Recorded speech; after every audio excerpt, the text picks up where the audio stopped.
มึงบีบไปเดี๋ยวนี้บีบแพ้เดี๋ยวนี้มึงไปหยังมาเนี่ยมันอย่างก็อุ่นเข้าหักกันแล้ว โอ้ยบีบหลายยางอายุนี่นะ พูดนะถ้าจะกลับมาเอาอีก มึง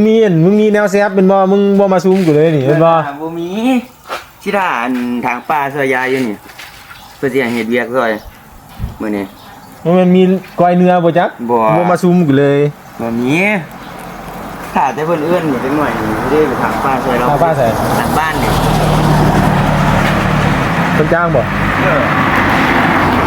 ผู้ทหารตัวนั้น ผมสิมาเมียนมึงนั่นแหละ จับยังค่อยบ่ได้เฮ็ดหยังผิด มึงมันมีพิรุษลับๆรอๆมึงน่ะ บ่มีเฮ็ดเวียกหลายอยู่หั่นทางป่าให้เพิ่นปลูกผัก เฮ็ดให้แต่คนสั่งเดี๋ยวเขาจัดการมึงเดี๋ยวบอกมาในเรื่องขี่รถ โอ้ยบอกมันก็บ่นั่นดอกมึงนี่นะ ขี่รถอ่ะนะ